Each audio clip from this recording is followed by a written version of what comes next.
What's up, everybody? Welcome back to the 21st episode of the Checkerboard Podcast. And I'm here with Default or Alex, What's good? or DJ Panda or Liam. What's up? And we're going to be covering the most hyped up movie, the most insane movie this year, probably, Across the Spider-Verse.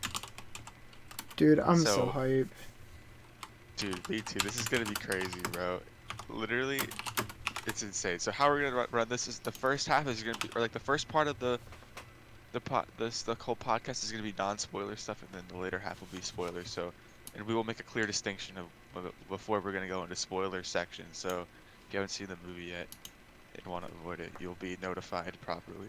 Yeah, I'll make sure I put a little thing on the screen that says spoilers, and then once that goes away, you guys are all, you guys are good to, keep listening again. But that won't be till pretty later on. I think we can all agree that this movie is really fucking good. I don't know Fucking if really I would good. place it higher than the first one or not, but I would say it's definitely on par with it for sure. Mm-hmm. I Like, agree with Oh, that. definitely. I was thinking that it's really difficult to like to really like kind of. This is not a spoiler. Like, so this movie was like going into this, we knew that the movie was going to be a two-parter. Now to the degree of, I will not discuss the degree of cliffhangery, if we will. Yeah. But going into it knowing this movie was going to be a two-parter, it's a little difficult to judge this movie as a whole because it's not done yet. And it's not even like Infinity War, where Infinity War had, like, its ending. It's a very weird ending to judge because it's not really the ending of a story. I'm not gonna say anything else. I'm not gonna say anything else. But it's really hard to give it a full judge other than like the actual like character and plot developments that happen in the movie. It's kind of the only thing that you can judge the movie by, and all of that is like fucking perfect. It's all fucking phenomenal. No, seriously. And There- No. I also was thinking to myself that there's no way that the animation for this movie could have like, like going into this, I was kind of like, I mean, obviously in the Spider-Verse was phenomenal, and I was like, it's probably just gonna be more of the same. Not that that's a bad thing, but like I was just going into it, and I was like, there's definitely gonna be improvements based on like the fact that they're doing it more, but like they fucking blew me away. Like this movie blew me away in the same way that Into the Spider-Verse blew me away the first time seeing it. Like Gwen's universe was amazing. Spider-Punk looked No, seriously. fucking awesome. Facts, dude. The Indian verse looked so good. Like everything was so fucking good. Everything looked so clean. Like it's insane how in this movie there were like hundreds of different Spider-Men who all had their own like different like art styles, and but nothing felt out of place. Everything was different, but No, nothing yeah, like felt wrong.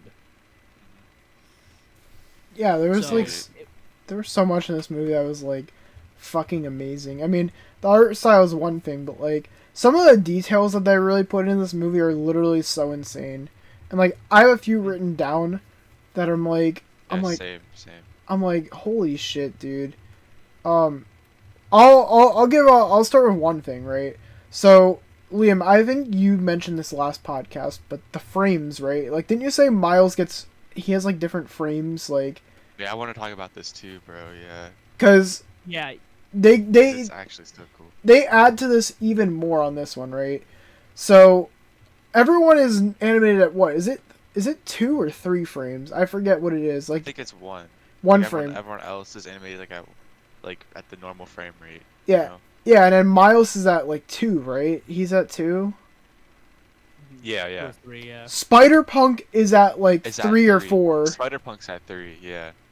My guy is just so fucking different from everyone else that it's like actually crazy. Like, not only that, but like, he literally just like his fucking art style is so interesting because it's like, I think the best way to describe it is like, I'm sure like some of you guys when you were a kid, like you'd cut out like the different letters of like magazines and like put it together and shit. Like that's what it looks like every time Bro's on screen because like he's like changing and he has No, that but same it's kind of so style cool. and it's so fucking cool. Like Apparently it took the animators a long ass time to fucking figure it out, because they had to Like I saw a TikTok and like apparently like one of the scenes like it took like 4 years to fucking That was animate. the chase scene. The chase scene Yeah, took 4 years to yeah. animate. I didn't want to say Because because I'm not trying to, I spoiler think it's free. something that's kind of like known. Like I mean, that's like in the Yeah. trailers and stuff. I think anything that's like True, discussed true. in the trailers is like fair game. Yeah, I'll Gotcha. let that slide. If it's in the trailers, then that's chill. Um, but yeah, that was one thing.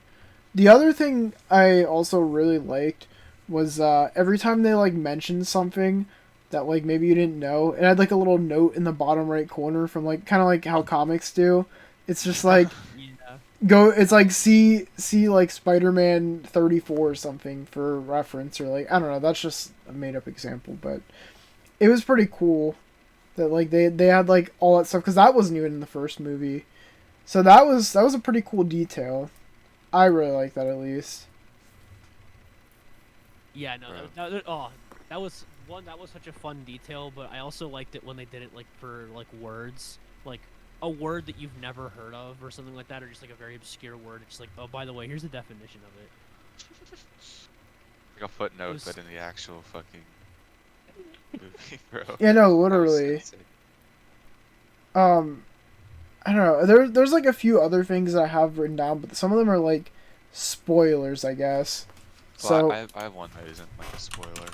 all right, I'll let you do yours then. Like maybe some of the details are, but like it's kind of obvious like what. Or like actually I don't know. You see, I don't know if it's a spoiler now. I don't. Bro, put it keep in the chat trailer, real bro. quick. Okay. Because I've watched the trailers so many times, dude. That trailer lives like rent free in my head. This is probably like one of the movies that have been so. That kind of gets into. I would say that kind of gets into plot aspects Okay. we didn't know. I would Okay, say. then I'll talk about the second half, if that's over that the second message in what I Okay. sent. Yes. Yes. Oh my God. Yes. Okay, Yes, so please do. literally one of my favorite things, like artistically, about this fucking movie is Gwen's world, bro.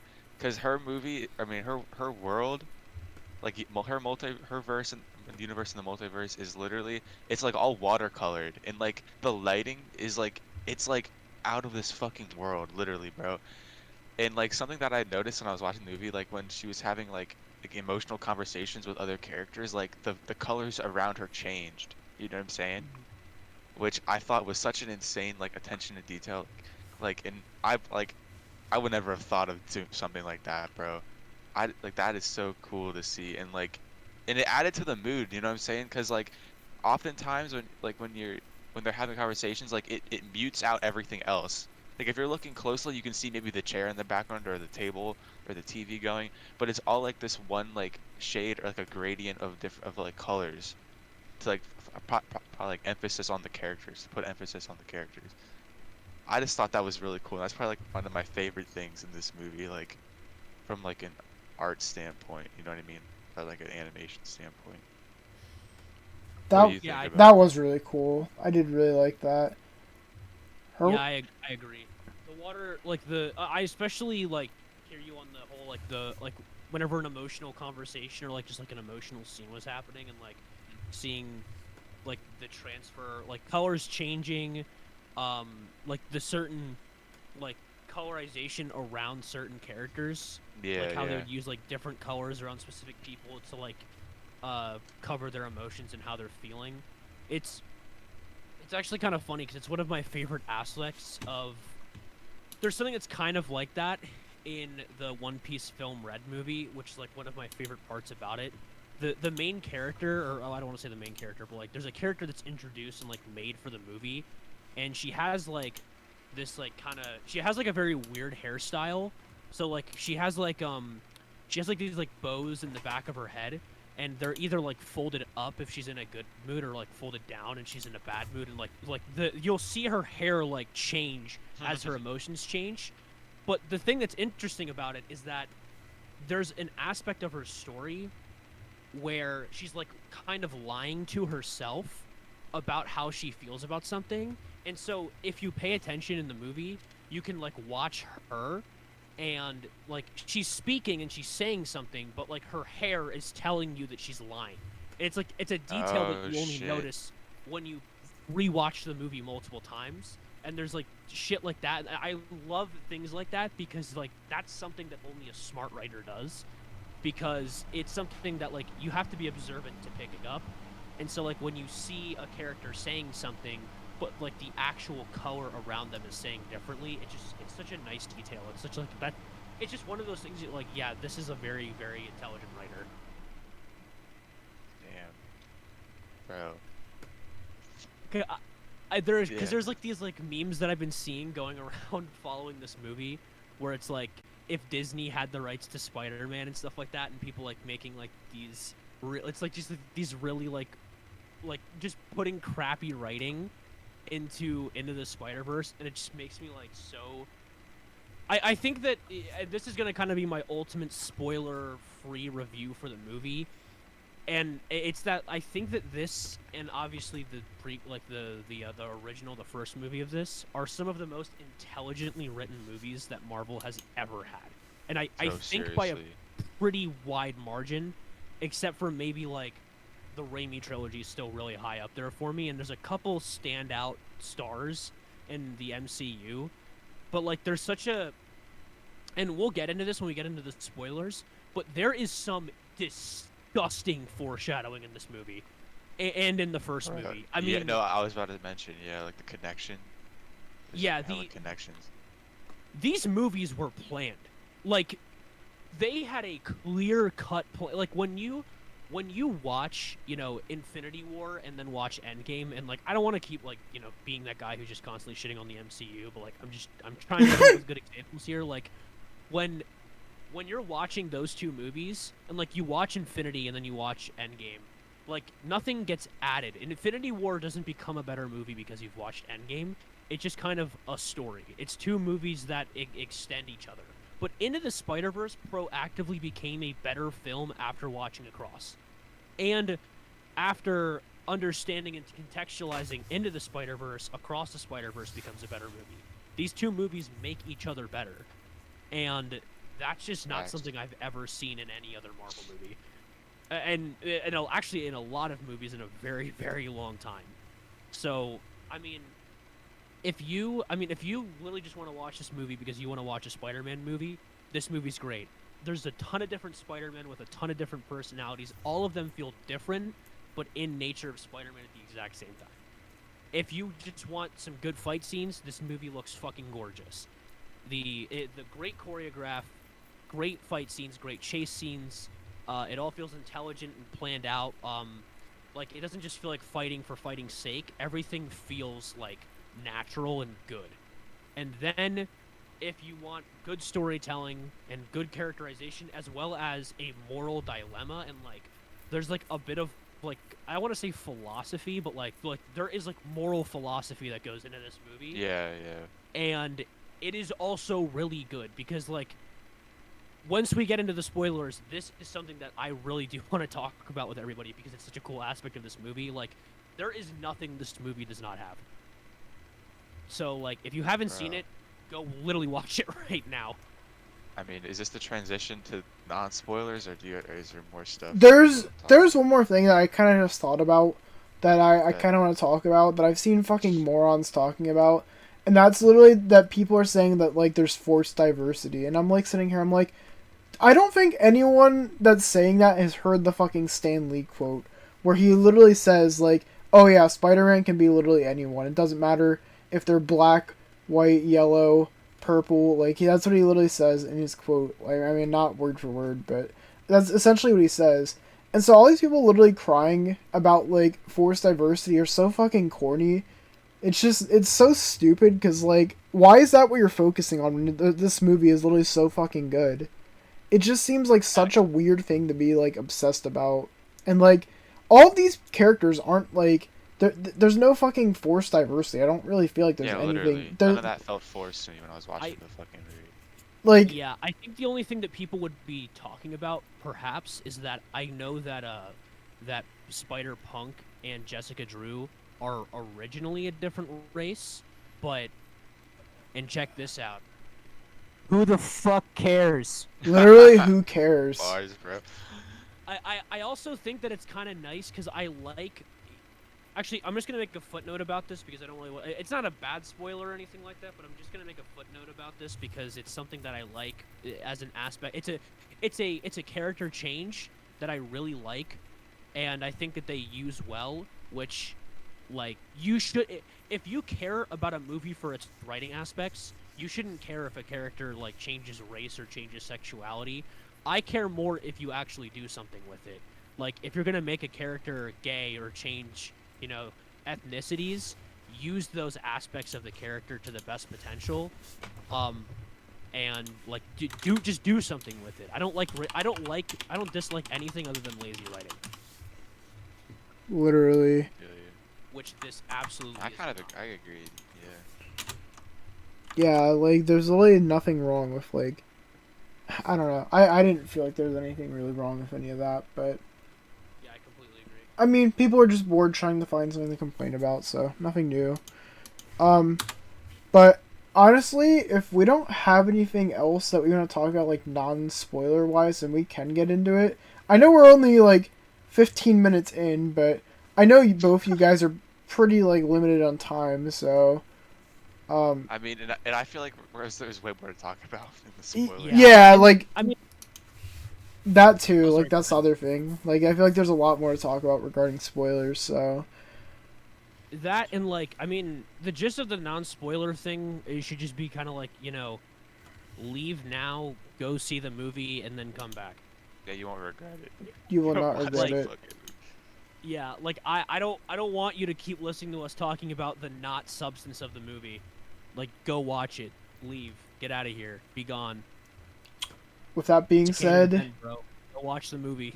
yeah, it's a canon event that you go watch the movie. But with that being said, spoilers are on. So we are free reign to talk about spoilers. Alrighty. Oh, let's go. Are we just gonna start from the beginning? Yeah, we can start from the beginning. Oh, Gunnar, shit. I know that you wanted to talk about Gwen's backstory, so if you wanna Okay, drop that up, I'll kick this off, bro. Literally, let's go. I'm so happy that Gwen got a backstory. Like that Gwen got at least some lore attached to her. Like, and cause me, I went and saw the movie with Taylor, my girlfriend, and like she doesn't really like she's seen the first movie, but like when it first came out, like in 2018. So we were both going into this kind of like we're just trying to see something cool, like we don't know every detail about like the Spider-Man and all of his enemies and whatnot. So we just went in there to enjoy it, and like and from the first movie, like I kind of had some fucking questions about Gwen's backstory, and like one, who was the fucking like friend that she like lost, like what's the deal with him, what's it like in her fucking multiverse, bro, or her part of the multiverse. And I'm so glad we got some insight into that. And I already talked about like the coloring and the art styles, which was so cool. The lighting too, like off like the police car headlights, and it's like it looks like you're looking through like a window, like a rainy window. It was really neat. But yeah, but she was like the Spider Woman of her part of the multiverse. We already know that. But like it was like I think it was her friend from school, right? Or I'm completely fucking like messing this up. It was her friend from school that like got bullied, and then he fucking drank some fucking like elixir, bro. So he drank some fucking random ass shit. It was the Peter Parker. It was the Peter Parker of that universe. Oh right. Yeah. Right on. He was getting bullied in school though. He was getting pushed into lockers and whatnot. Yeah, the thing that happens with like their version of Peter Parker is I'm pretty sure like he was kind of jealous of like of what's her name, Gwen's powers, right? Or I don't know if he was jealous of like her powers or like of Spider-Woman or what, but he didn't feel like he was special. So he essentially yeah, and he becomes what is in like the normal Spider-Man's like universe's like Lizard, which he's just like this dude that normally like he's missing like an arm, and he tries to take this like serum to try and make him regrow his limb, but it doesn't turn out good. So what happens is like Peter Parker essentially turns into him, and it does not turn out well. Yeah, so then he like attacks there's a big fight breaks out. Or no, yeah, right. It was a big like a fight, and then she ends up like killing him, and then but she doesn't realize that he's Peter Parker, her friend. You know what I'm saying? And then so she carries this guilt, like, oh shit, I fucking killed my friend type shit. You know what I mean?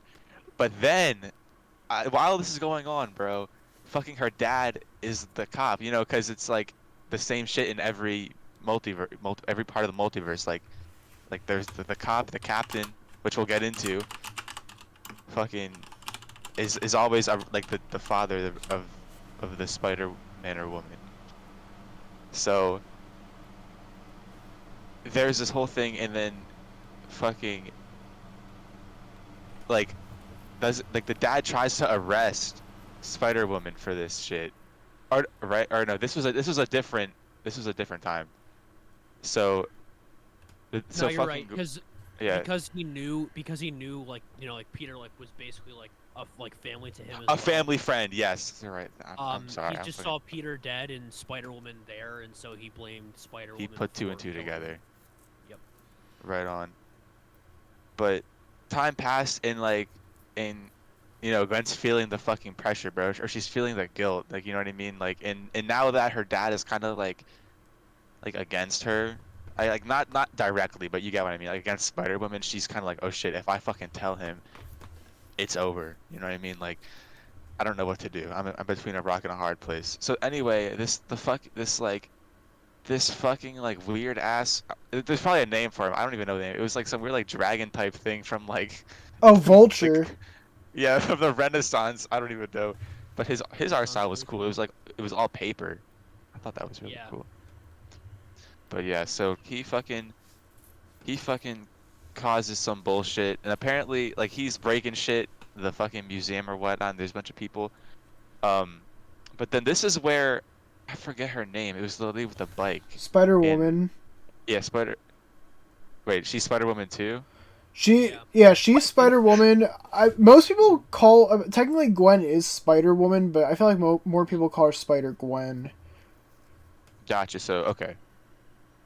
So that's how you can probably distinguish them if you want to.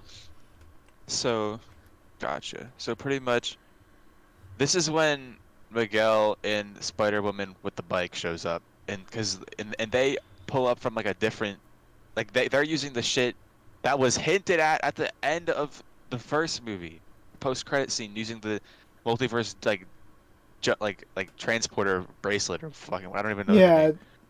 But so they pull up to fucking Gwen's universe to try to contain the anomaly, which was Vulture, right? Yep.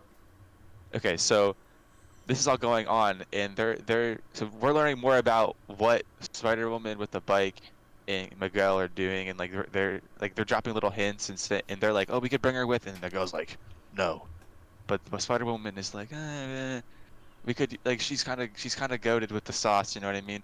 Anyway, so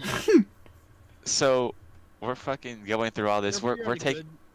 But yeah. Sorry, whenever you're at a good stopping point, there's a small detail between these two movies that I wanted to talk about, but it's not super important. But whenever you're at a good stopping point, I'll let you know. I'm almost done. So, fucking, they're beating up Vulture.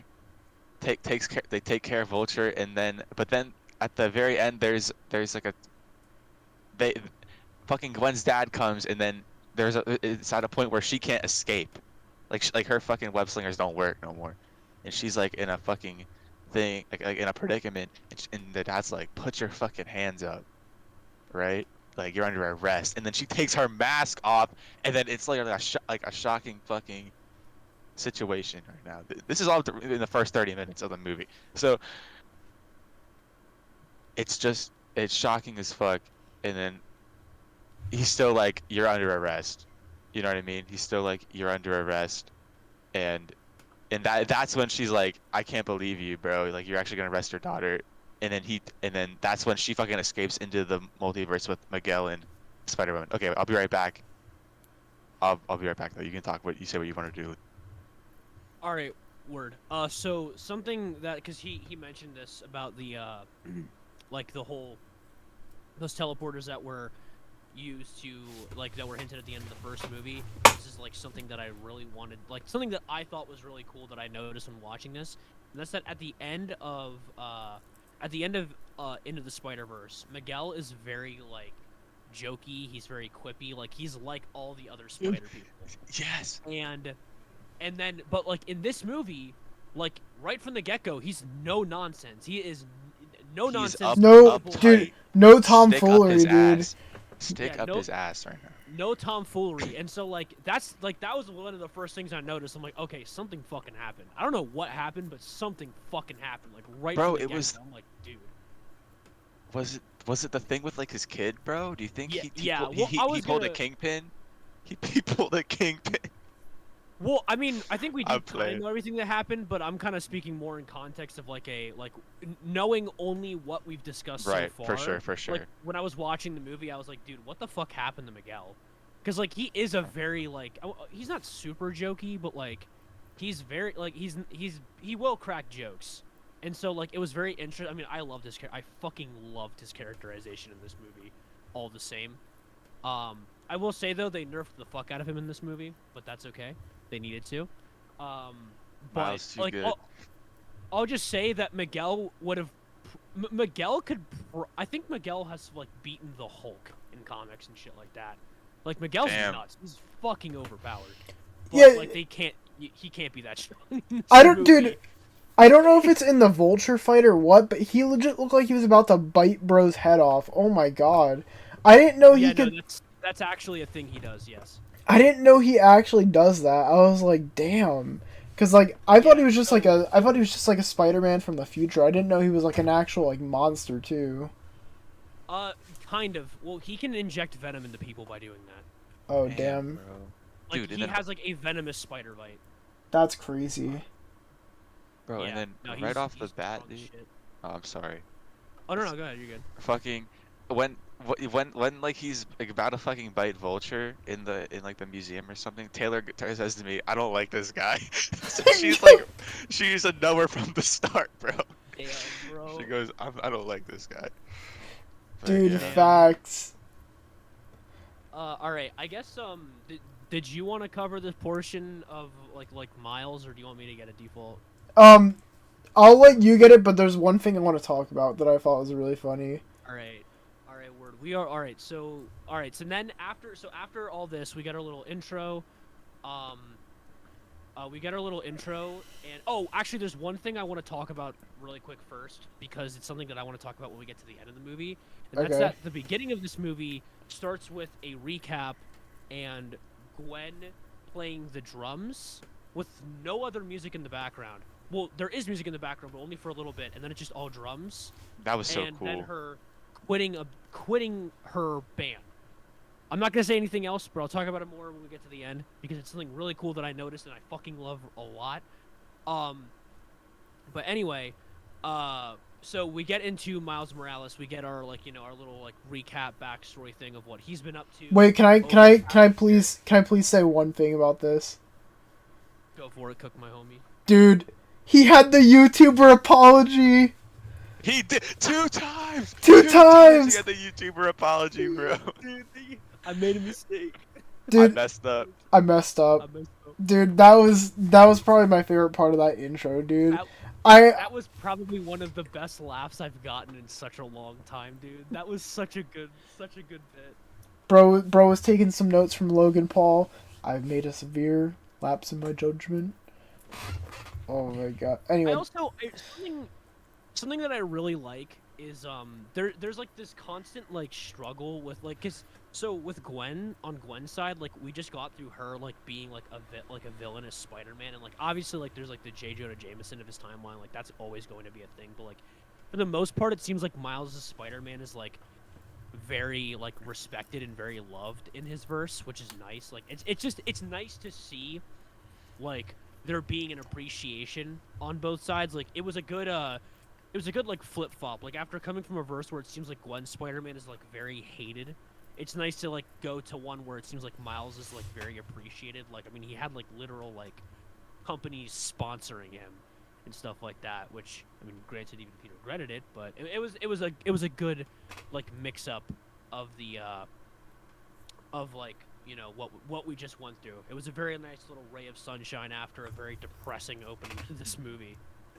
But anyway, so we go through Miles's little recap him doing great in school and stuff. And basically, we're being told all of this while he's supposed to be on his way to like a meeting for his school, discussing his future with his parents and like his teacher, I guessing it was. Or like for college shit, like a college meeting. You know. Yeah, college meeting, and then he runs into the spot. And first of all, okay, so the spot's opening is he's literally just a dude in like a fucking big t-shirt, hat. He's like, yo, where's the ATM machine? And then I missed this whole part of the movie, dude. Not that this like matters too much, but like I literally was like, oh shit, they're just gonna go through the shit in the trailer. And me and Sydney got like a big fucking bucket of popcorn, but we literally ate it by then, so I literally missed all of this part. Up until, like, the part where they're talking about, like, Spanish, so you might have to catch me up on this part.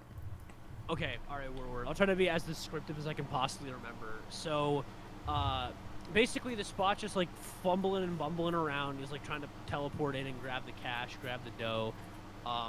And then, like, you just kind of see in the background, like, so, while all this is happening, you see somebody open the microwave in the background, and then put an empanada in, turn on the microwave, and you see, like, all this nonsense going on in the background while this dude's just, like, failing to rob this ATM. And then he just starts, like trying to drag it out. And the dude was like, yo, that's my ATM. He's like, yo, don't worry. It doesn't actually belong to you. I'm just stealing from the bank, bro. Like, don't worry about it. And then... It's not your problem. And then Miles just drops from the ceiling, mask half off, just eating an empanada. Is like, who the fuck is this guy? Who are you, bro? And Literally then, the top 10 intros, bro. So fucking good. And then, like, basically, I mean, honestly, as much as I hate to say it, Alex, there's honestly, like, not too much. It's just a very funny fight scene. I don't really know how else to describe it. Like, just like Miles... the shenanigans of Spot versus Miles were very, very funny. Like, Yeah, no, like, Miles wasn't even trying. I saw some of it. I just missed the part where, like, he was going and robbing, like, the ATM. Like, I didn't get to go... I didn't see the part where he was dressed in, like, the little disguise. I just missed that part. Gotcha. Yeah, there's like the part where like the bread falls like out of his chest and stuff like that, and like that's pretty much the most of it. Like he like gets, I think he like gets the ATM like half out, and then like just both of them just like Miles just not understanding how to fight this dude, and then Spot just not being a competent fighter at all just makes for one of the absolute just hilarious fights to watch. As they're just literally like falling. They're just falling through the sky in the background of the meeting. Like, you see the parents in the meeting, and his dad's, like, trying to text him. Oh, dude, and this is so funny, too. Like, the whole, like, text messages between him and his dad. He's like there's bubbles. There's bubbles, yeah. So funny, dude, I love Miles' parents so fucking much. Honestly, They're so good. His parents are really good. I want to talk about them later on, but continue. Yeah, dude, especially the scene with his mom, bro. Yeah, that's the part I wanted to cover, if that's chill. Yeah, for sure. Oh, I'm fine with that. So anyway, like, so all that's happening, he ends up wrapping up Spot, like, through a really cool means. So he uses he uses his portals and shoots through them to, like, make, like, in the middle of the air, like spider web, like a spider web, to like tie him into one of the other portals, and it's really elaborate. And it's really cool. And then he makes it into his little dorm room, and now it's like, like his friend that was there like knows he's Spider-Man, and like, I mean, I think he already knew from the last movie, but like he's chill about it, dude. Yeah, it's so funny, dude. And I love the way that Miles like gets like out of his costume, like just standing on the ceiling, taking it off, does a flip, gets into his pants and stuff like that. It's just, that was animated so cool. And I like how like his friend was like stealing his Jordans, and he's like, bro, what the fuck you doing with my J's? It was such a college people interaction, and I loved it.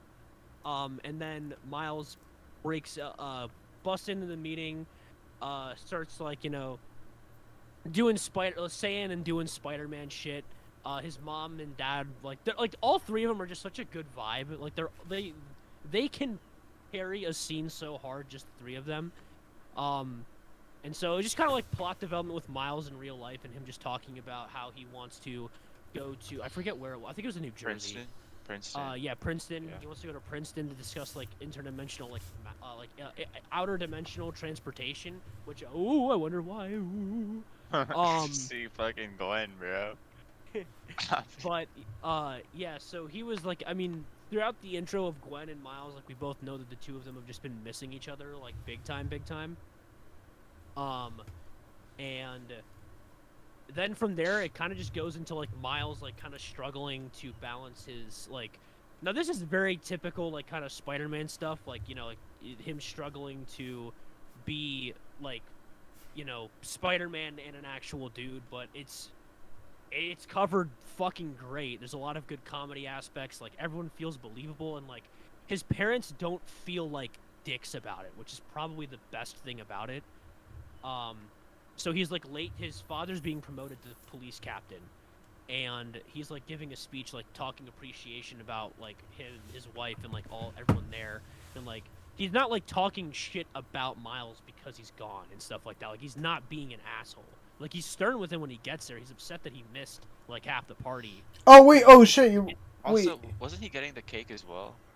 Yeah, he was getting the cake. And then when he gets the cake over to there, like there's like this really funny scene of him like riding the bus because like he can't web swing while carrying 2 cakes, and so he's like driving a train and just like one taps this fucking random fucking bozo villain and stuff, like just like the whole him going from the bakery. Oh, and he's also in a Spider-Man, like he's in his Spider-Man costume in the bakery, and he's like giving this long speech, and he has to get 2 cakes because of how much he wants to write on the cakes. That was a funny scene. That like this whole interaction was just really funny. And also Default, I think the part that you're talking about, I think you're talking about the part where Gwen's there. No, I want to talk about the party. Oh, okay. Well, then you can take it from here. Go for it. So, for those of you who don't know, I mean, I am a fucking white dude, but I'm also Puerto Rican. And, like, literally seeing this party, and, like, when Miles gets there with, like, the cakes, like, dude, it literally is exactly how whenever I go to Puerto Rico with my family, like, it literally is the exact same way. Like, the way they captured the moment perfectly for, like, the culture was, like, really good. So that was pretty cool. I did really like that. And, they go on about the whole thing where, like, where Miles' dad is, like, like Liam said, he's giving the speech, and then Miles isn't there. And it's honestly, you feel really bad for him. You feel really bad for the dad, because he's like, damn, this is, like, my one moment where I really would have hoped, like, he would have been there. And, I mean, I'm sure Miles later on kind of regrets that whole moment, because of, like, shit that happens later on, but... Yeah, especially, bro, yeah. So, like, it's, like, even more sad when you consider the fact of, like, towards, like, the later end of the movie. But yeah, so, like, that whole part, and then, I think, is the Gwen part before or after this? Because I don't remember, if Gwen, like, if he saw Gwen by this point or not. It's right after the party that's when Gwen shows up. Like, it literally, he gets grounded, and then it's the end of... Oh, you're right. Yeah, so, they basically just, like, ground him because of, like, one, the fucking shit on the cake. Like Liam said, the cake got messed up, and it's like, I'm not proud or something like that. It was kind of funny, but it's like, damn. And then I forgot that was one reason why he got grounded. I forget what the next one was, but like he basically got grounded for like 2 weeks then by that point. And then eventually, like you said, Gwen pulls up through the portal, and they're kind of catching up, and she starts talking about this dude Hobby, right? And you don't really know who Hobby is at first. Like, honestly, I was like, are we even gonna meet this Hobby dude? And then, I mean, I'm sure, like, we'll get to it later on, but, like, she's going on about Hobby, and it honestly sounds like Gwen's, like, has a thing with him. And Miles is getting upset, dude. He's getting heated. He's like, what do you mean? Like, bro's getting, like, because Gwen's kind of supposed to be, like, his girl. I mean, not actually, but, so there's that whole part. Like, they have a connection, you know what I'm saying? Like, yeah. But anyway, yeah, so, and then eventually they're like, yeah, let's just go out, like, let's go swinging and stuff. So they all go out and they're like swinging around, and they're just chatting about shit. And Gwen kind of deters for a bit. She kind of just goes and she like Miles kind of loses her. He's like, where the hell did she go? And so she goes and she basically sets like a waypoint for the Spot's house, which you don't really. I mean, you can kind of guess it, but like you don't exactly know that. And then eventually they catch up. They go to the top of like a roof or like of this like really big building, and they're like hanging upside down, which that was a pretty cool scene. It kind of, I don't want to say it exactly reminded me of it, but like it's kind of like the "What's Up Danger" scene from the first one, like how like they're upside down. I don't know, maybe it's a little bit of a stretch. It's not like the same impact, obviously, but they're just chilling upside down. And then they go back to Miles's house. I think that's how the like timeline of events go. I forget exactly, but eventually they go back, and Miles introduces Gwen to his mom. But he introduces her as the name from the first movie, which I forget what it was. Was it Wanda? Yeah. Wanda. Yeah, he's like, this is Wanda, because that's how she introduces herself in the first movie. So it's kind of a little nice Easter egg, because I didn't really pick up on it at first. I'm just like, oh, okay, I don't know why he didn't just introduce her as Gwen, but it is kind of funny that they reused the name. Yeah. And then I want to say she goes to the side for a bit, like Gwen does, and that's when Miles has to talk with his mom, which this is the moment I like really wanted to talk about, because I mean this is probably one of the most important scenes in the whole movie. Oh, seriously. She basically goes and she's like, Miles, I know you're gonna grow up, you're gonna go to different places, like you're always gonna be my little boy or whatever, and she's just like, but just so you know, like, never let anyone tell you that you don't belong, because you do belong. And that's, like, the crazy big theme of, like, this movie, essentially. Like, I just love his parents. His parents are so freaking cool. Like, his parents, like, care about him a lot. And, like, it seems like Miles doesn't, because, like, he acts like he blows him off. He's not actually, like, trying to blow him off, but, and then Miles probably, like, he's like, yeah, I get it. He's like, all like, I don't know, bashful or whatever. He's like, yeah, I get it. And then, eventually they go, I don't know if like Gwen just like up and leaves or what, but essentially. Yeah, they were being like, hella awkward at first, and then Gwen's like, yo, I gotta go. I gotta get my step. Oh, yeah, that's right. and then that conversation happens. Yeah, and then that's when Miles... Oh, okay, I had the timeline mixed up. But anyway, Miles goes and catches up with her, right? And he goes into his invisible mode because he's like, oh shit, I don't think she knows I should be here. So they go into the building and like, I think the really interesting thing about Spot... I mean, we didn't talk about this, but Spot actually came from a fucking bagel, which is kind of funny. Oh yeah, I've seen those TikToks, yeah. and it's like it shows the scene where he fucking. Yeah, I saw like a bunch of TikTok memes where it's like the Life is Strange thing, like this will have an effect. But essentially, in the first movie, when Peter and Miles are like escaping from Alchemax, like he grabs a bagel and then Spider-Man's like, "What the hell are you doing with a bagel?" And he's like, "Oh right," and he just throws the bagel behind him and it knocks someone in the head. And the person that got knocked in the head was the dude that was Spot. And so that's essentially how Spot became, what he was, because Miles threw that bagel. And, he goes on about all this stuff. And, like, at the very beginning of the movie, he just seems like a kind of funny guy, like, funny joke villain. But, like, this point forward, he goes from, like, funny joke villain to, like, actually kind of scary dude.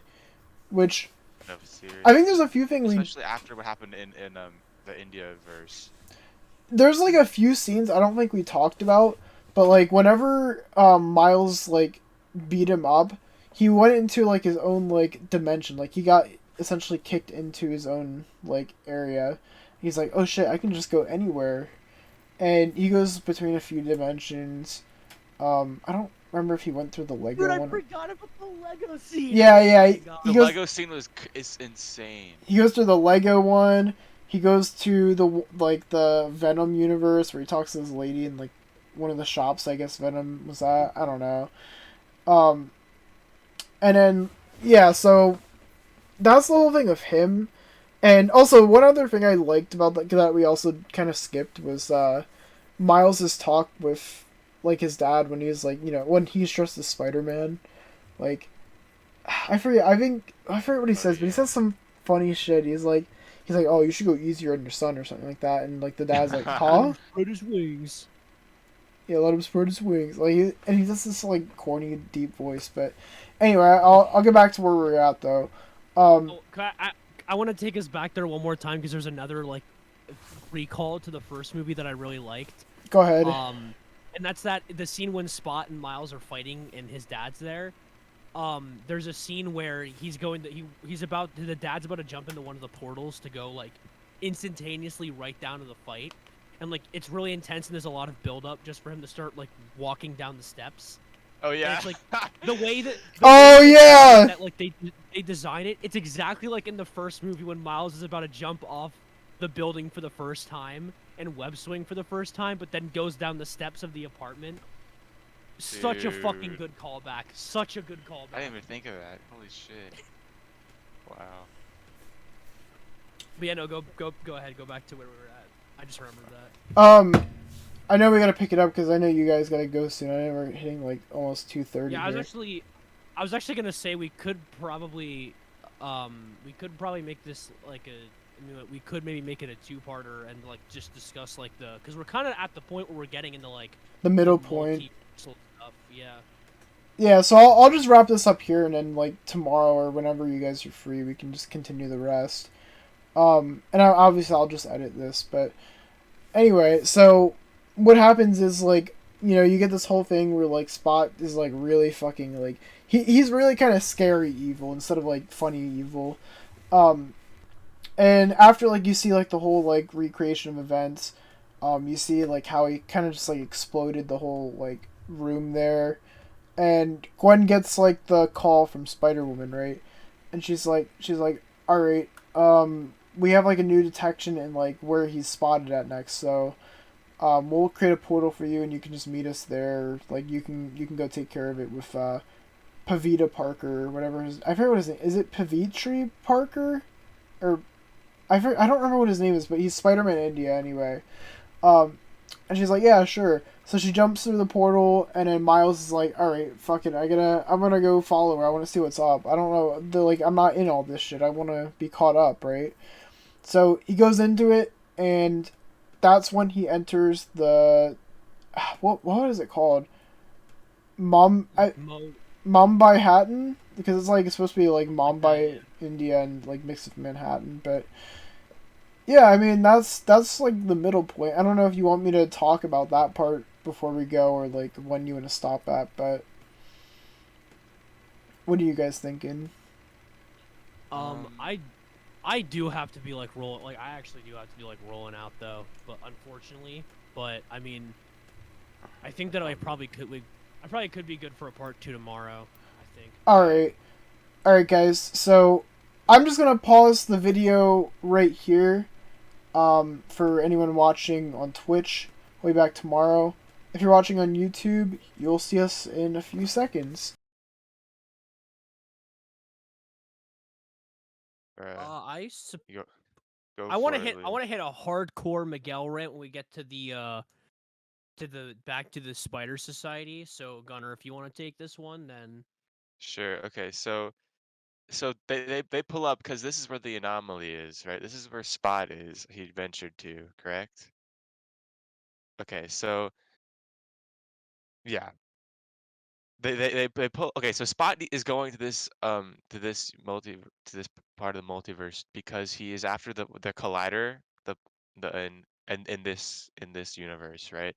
So because like we'll go get to, but because once he gets there, like he fucking basically is like peak form Spot, like actual terrifying design. And we'll get to that part because the way they fucking they designed this version of the Spot is really cool. Dude, I fucked up. Sorry to cut you off. I fucked up. I had my mic. Good. I had my mic muted. I literally. Good. Yeah, no, like on the fucking recording. So All you guys didn't really miss much. All I did was say, yeah, we're going back for seamless transition, and all I said was like, we ended with Miles going through the portal. Anyway, we got to Mumbai Hatton, and anyway, go ahead, Gunnar. Sorry to cut you off. I just wanted to mention that. No, you're good.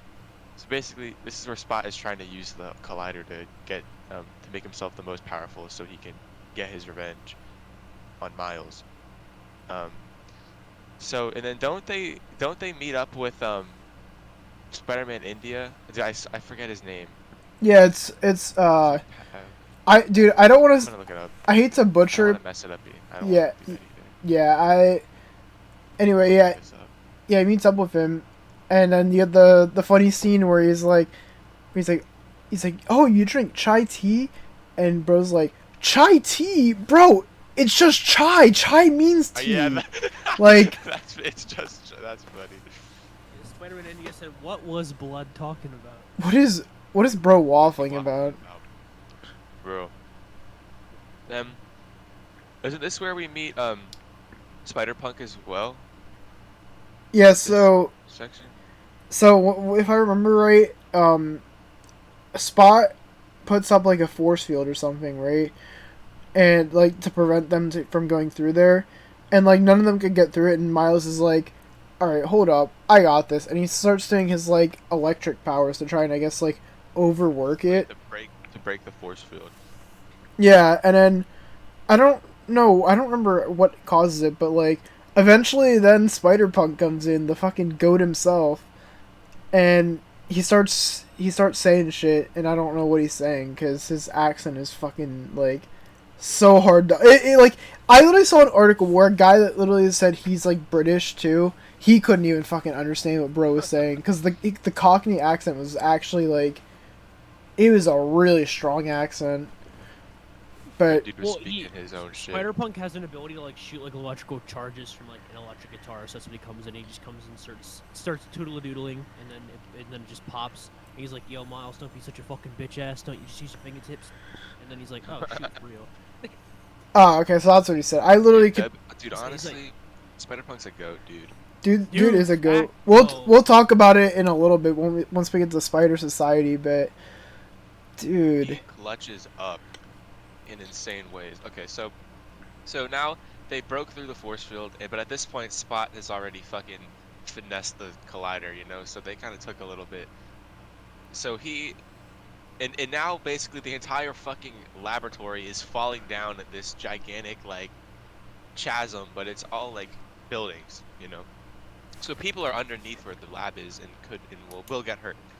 So they all have to scramble to fucking get everyone out of the way, like splitting up, saying, "You go this, you save these people, I'll clear the area," etc. So in the process of this, they try to clear out the Spider-Man India's girlfriend's father, who's like a law enforcement or something.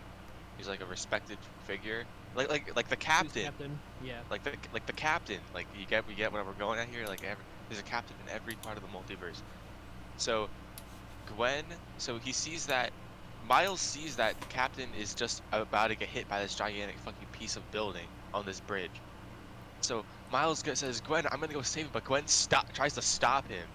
But Miles thinks that Gwen tries to stop him because Gwen is afraid that Miles will get hurt. But actually, we'll get to this. Gwen's trying to stop him for another reason, which we'll get to. So anyway, Miles goes down and saves them. But this is a huge problem. Because should I say now, or should we wait till we get to Spider Society? Are we just gonna go in order of how things happen, so as it appears to a viewer? You know what I mean? I mean we're in the spoiler territory, so we can probably just say it.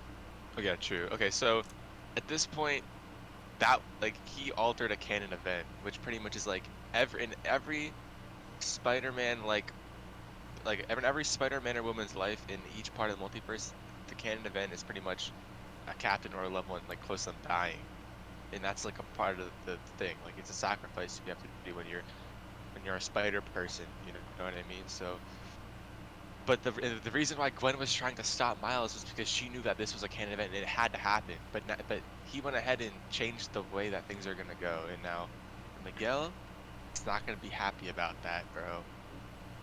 and fucking Miles wasn't even supposed to be there to begin with, right? So he just kind of tagged along because he wanted to hang out with Gwen, which honestly, there's nothing wrong with that, but they kind of left Miles in the dark here, in my opinion.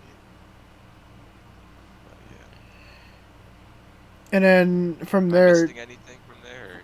Yeah, from there, right when he saves the captain, like the universe starts unraveling, and like right away you see like a bunch of people from the Spider-Verse popping in and trying to fix it right away, and Spot's just gone after this. Like he's zapping throughout all the universes. However, we also see a couple little images, a couple little goofy little shenanigans. Spot shows some spoilers, maybe, perhaps. Actually, he does fucking show some spoilers, but we see some wacky imagery of this wacky little dude with a spider that has the number 42. This guy with dreadlocks about to get bit by a spider with the number 42. Wonder what that's about. And then, also of Miles' dad dying, question mark, bum bum bum. So it was very fast. Like, you had to be pretty observant to like picking up the dreadlocks thing. I didn't even notice until my second time seeing it. But not that that's important right now anyway. So we're in the Spider-Verse. Spot shows Miles those images and is like, yo, this shit gonna happen for real. It's over for you, little bro. It's over. Oh, bro says, oh, villain of the week. Oh, it's Joe over, bro. It's Joe over. And then so now we're in the Spider-Verse, and I'm not even going to make an attempt to cover all the Easter eggs that are in this, but I will point out maybe not my favorite one, but one that I really love. And that's when they're talking about like games. And then the Spider-Man PS4 in the Spider-Man PS4 model is like, you guys talking about me? And then like, no. I thought that was really funny to me because I also love those. Those games are fucking fantastic. yeah, honestly, there's a few parts I want to talk about too. Honestly, this area. Okay, word. I mean, if we all want to like, I'll get. You know what? Before I get to the chase, get to the chase part, and then my Miguel rant. I say rant, but it's all positives. What's your favorite cameo that happened? Well, Bro, I thought the child gambler, Donald Glover, was kind of goated. Childish Gambler. I thought that was fire. Yeah, because he actually, what's funny is that in the MCU, he was in, like, Homecoming, and he said that, like, he had a nephew, and then he played Prowler. Yeah, see, that was sick. Yeah, that was fucking like, dope. in the actual other movie. Yeah. Who knows? Miles canon MCU? I was gonna say, for me, I mean, I remember showing him to you guys before, like, we actually, like, watched the movie, but I honestly really like the fucking, like, web slinger dude who, if you don't know who that is, he's, like, the cowboy version of Spider-Man, and he's got the spider horse, too. Dude, I like, I like not only, like, seeing him, like, beforehand, but also in, like, the chase scene, which we'll talk about that, too, obviously, but I literally was like, dude, I've never seen this fucking version of Spider-Man before, but I'm like, this is such a fucking cool version. Dude is so clean. And then, like you said, the Childish Gambino is, like, Prowler. That was pretty cool. I feel like there was, like, more. And, like, there was, like, a bunch of Doc Ocks. I don't think Toby or like, Andrew or, like, Tom Holland, any of them, I don't think they were, like, walking around the multiverse anywhere, because I feel like someone would have pointed them out, but, I mean, they still show up in the movie, though. Yeah. And then, also, when we get to the chase scene, maybe we could talk about what each of our favorite moments from the chase is, too, but I'll just get to that, and then we can talk, like, what our favorite little moment of the chase scene was, because there's also a lot to fucking unpack. Seriously. In the chase scene, because that like literally this is 4 years of animation. I mean, dude, there's so much going on that like we're not even probably gonna cover like a billionth of it. Like, so much good shit going on it. But anyway, so they're working their way through. We're running across like we're finding out that since the Kingpin's collider went off, that there's been all these shenanigans going down. A lot of like different verse beings traveling all over the place, and they've been causing problems. in all the different verses, and Miguel has put together a force to clean it up. Um, so as they're working their way up, and also this whole time Miles is kind of questioning like why hasn't he been invited, because it's very obvious he's a very strong Spider-Man. I mean, from like the first movie, we've kind of gotten like literally in the first movie, all 4 Spider people, like the whole team from the first movie, couldn't beat Kingpin, and then Miles shows up and just beats the shit out of everyone. I mean, Miles is clearly fucking strong, and like it's There's like a reason for why? this. Yeah, it's like why why why hasn't he been invited yet? And he's wondering this. I'm like, I'm kind of wondering it too. I'm like, why the fuck hasn't he been? This dude's OP as fuck. And so anyway, he pops in, and and another thing of note that I think also shows to how strong Miles is as well is notice how there hasn't been like, at least that we've covered, Miles has been Spider-Man for a year, and there's been like no like city-wide massacre. Because he's been holding down the fort. Dude, he's been holding. Crazy, dude. He's insane. Like he literally, bro's getting like baby powder advertisements, and YouTube instead apologies. of like Yeah, and YouTube apologies, dude. apologies. Bro's been literally holding the fort down heavy, dude. He's insane. Miles is actually fucking disgusting. But anyway, so we get up to it. We're reintroduced to Peter B. Parker during this part as well. He has a daughter. He's being based. So we get to it, and this is where we're introduced to Miguel. And well, I mean, not introduced. Like, I would say that this is where like we start to understand who Miguel is as a character, and like what why he's so stubborn. Like, why did he change so much from the post-credits scene up to this point entirely? And so he starts breaking down to Miles like what exactly like happened in the Spider India verse, and like why he exactly, he's here now and wasn't here before. And so basically he breaks down with what Gunnar was talking about before, that there are these things called canon events in every Spider-Man's life, whether that being like an uncle dying or like Police chief. police captain dying. Like there are these has to certain happen. moments that have to happen.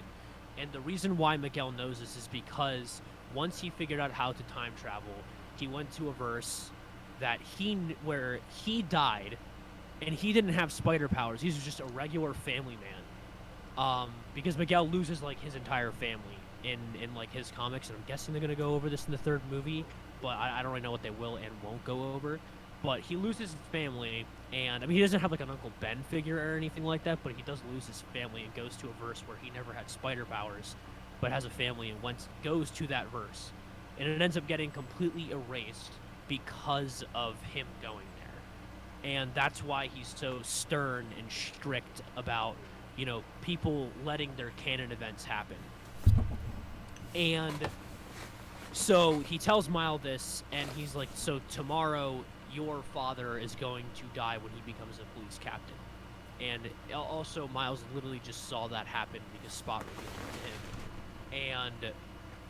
And then 2099 is like, if this doesn't happen, what happened to the Spider India's verse is going to happen to your verse as well, and you'll be risking everyone if you try to save your father. And so this is obviously where Miles is like, what the fuck that shit, and then bursts out. But here is now my Miguel rant. This is before we get into the chase. This is my I haven't talked about rant. So my favorite character, for completely half bias and half writing purposes, why Miguel is my favorite character in all of these movies so far, and that's that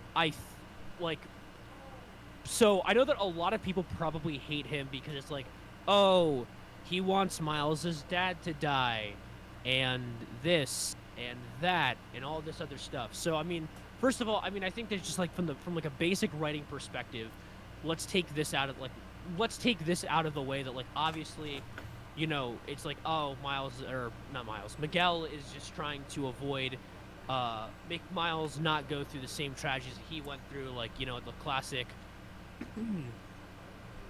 the goods of the many outweigh the goods of the few. like, I'm not even going to talk about any of those arguments. This is the big reason why I like Miguel so much and his, like him as a character in this. And that's because his main, like, being a leader of the Spider-Man, you would like imagine him having like the with great power comes great responsibility whole shebang, that he needs to do the thing which is most responsible with the powers that he has. So this is obviously a very easy choice for Miguel, but this is why I like his character so much in this, because he did not have to tell Miles this was going to happen.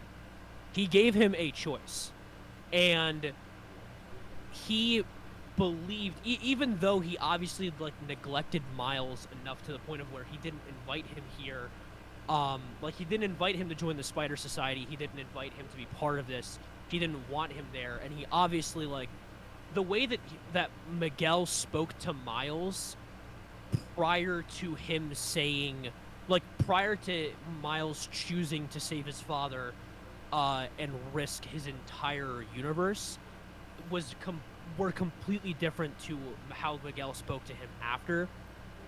And while I don't necessarily think that Miguel was, like, he was a dick to him and he was a jerk to him, but like he gave him a chance. And I'm not going to speak on who's right or who's wrong in this situation, because I think that's one of the things that this movie does really well, is that you can see both sides, because most people would risk the entire world to save a loved one. But like Miguel, even though Miguel is being a dick, I think that one of the biggest things I like about him is he still gave Miles a choice, because he told him. He could have just not told him. He could have locked him up, or not locked him up. He could have sent him back home, said absolutely nothing, and let his dad die. But he still gave Miles that choice. That's pretty true. That's why I fucking love Miguel. And then he got pissed at him because he's like, dude, are you a fucking idiot? Your dad's gonna die anyway if you save him. So that's why Miguel's my go anyway. But like you said, it's gonna happen regardless. Like even if you, the one way or another, like fate. Well, like you can't like get around what like the fate is of somebody. Dude, he gave. I just meant because like if his universe blows up, then his dad's dead anyway. Oh, okay. Well, Dude. that makes. I'm trying to get more all like philosophical Dude, or some shit. Miguel really gave him the spoilers, bro. He said, "Sorry, but I'm actually gonna spoil it for you. Your dad's gonna die." Yeah. Pack it up, Holmes. We're done here. We are done here. And then it is the chase scene, and this is I'm gonna let them say some of the cooler things that happen in this, because I think that one of my favorite ones is like after this really big dog pile that they do on Miles, and like he like pushes everyone off. All you see is like this Spider-Man plushie like tumbling down in front of the screen. That one's a good one. That shit caught me giggling a little bit. I'm not gonna lie, but I'll let them cover the cool shit. But you want to know what else got me giggling, bro? Huh? Maybe it's kind of like fucking stupid and loud, but I thought it was funny, bro. Because when Miguel was like, "Everyone catch Spider-Man," they all pointed at each other like the one meme. You know what I'm saying, bro? Max. That shit had me laughing. I know it's kind of like old meme, but I thought it was nice callback. They had to do it. They literally had. Yeah, they kind of had to.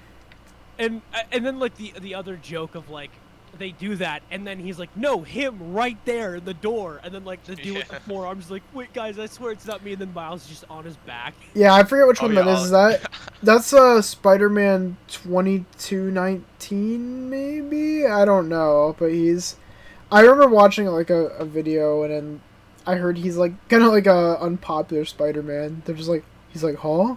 Oh, what'd I do, guys?" Blood said who?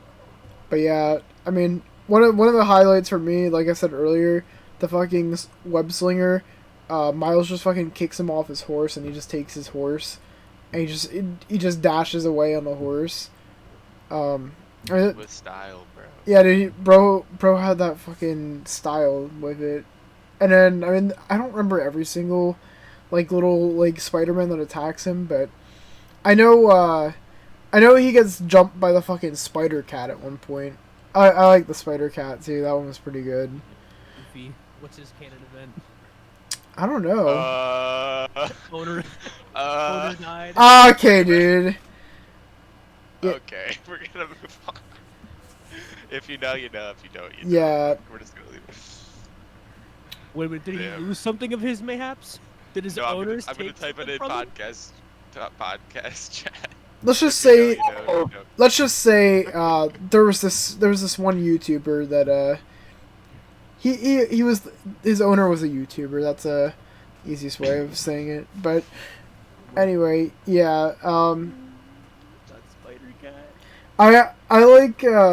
I think another one I like is, I don't remember what Spider-Man it technically is, but it's like an old ass Spider-Man from like I feel like it's probably one of the old TV shows. He goes to fucking jump at him, and Miles just fucking like ducks to the side, and he's just so slow trying to jump him. He's like, "Oh no, I missed."